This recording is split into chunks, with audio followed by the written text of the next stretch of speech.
Introduction. The early sexual participation of young people increases the risk of jeopardizing their education by dropping out of school. In addition, early sexual debut puts the health of teenagers at risk, particularly through sexually transmitted infections and teen pregnancy. In spite of the eminent consequences of early sexual acts, statistics show that about 95% of Americans have sex even before they get married. In a survey done by CDC in 2011, the findings show that more than 47% of students in high school engage in sex, with 15% of them having sex with 4 or more partners in their lifetime. Considering the high levels of sexual activities, parents and teachers have joined efforts to delay adolescents' sexual initiation through sex education. The research paper reviews where and how sex education should be conducted among young people. Where to conduct sex education. According to Grossman, Fryer, and Erkut, parents' lack of knowledge, skills, and confidence to talk to their teens about sex may help explain school dropout, teen pregnancies, and sexually transmitted infections incidences. It is notable that many parents live in denial about their children's sexual activity and even assuming that they will deal with that situation when they grow up.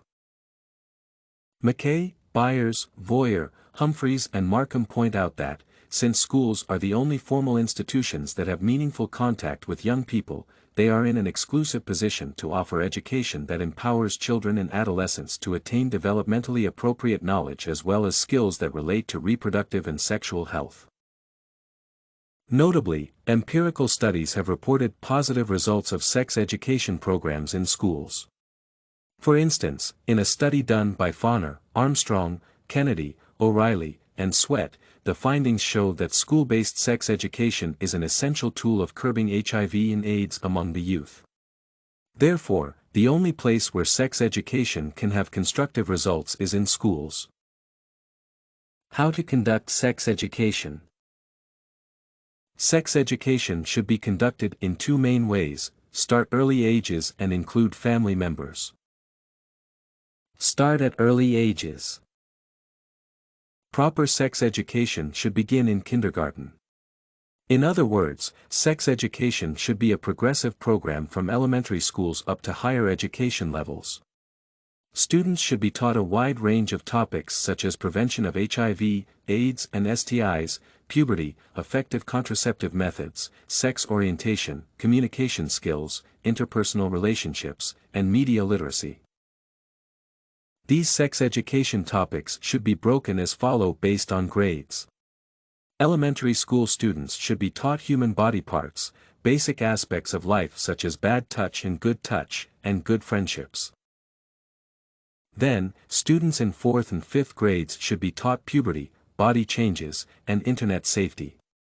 Then, students in 7th, 8th, and 9th grade should learn about body image, abstinence, contraception, reproduction, disease prevention, HIV and AIDS, communication, and healthy relationships.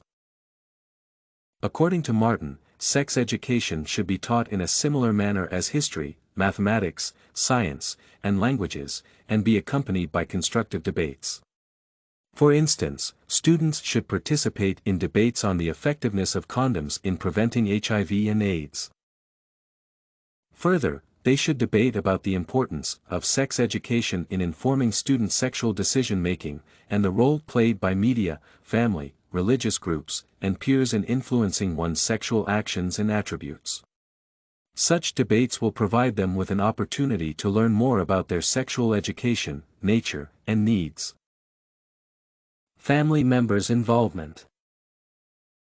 Grossman et al. Point out that sex education programs should embrace family components in order to increase frequency as well as the effectiveness of communications relating to the support of healthy sexual knowledge, behaviors, and attitudes.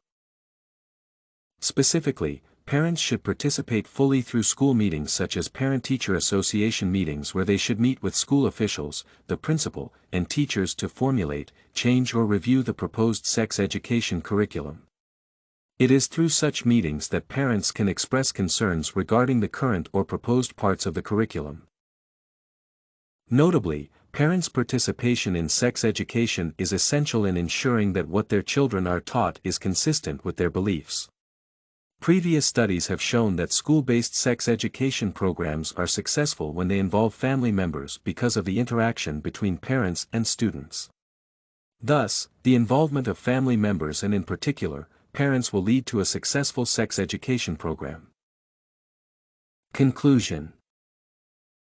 Sex education is important to curb educational and health issues associated with young people such as teen pregnancy, school dropout, and sexually transmitted infections.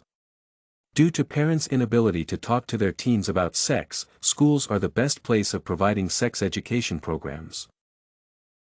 Using meaningful contact with students, schools have the capacity to provide constructive sex education programs. Sex education among students can be provided through starting these programs early and by involving family members.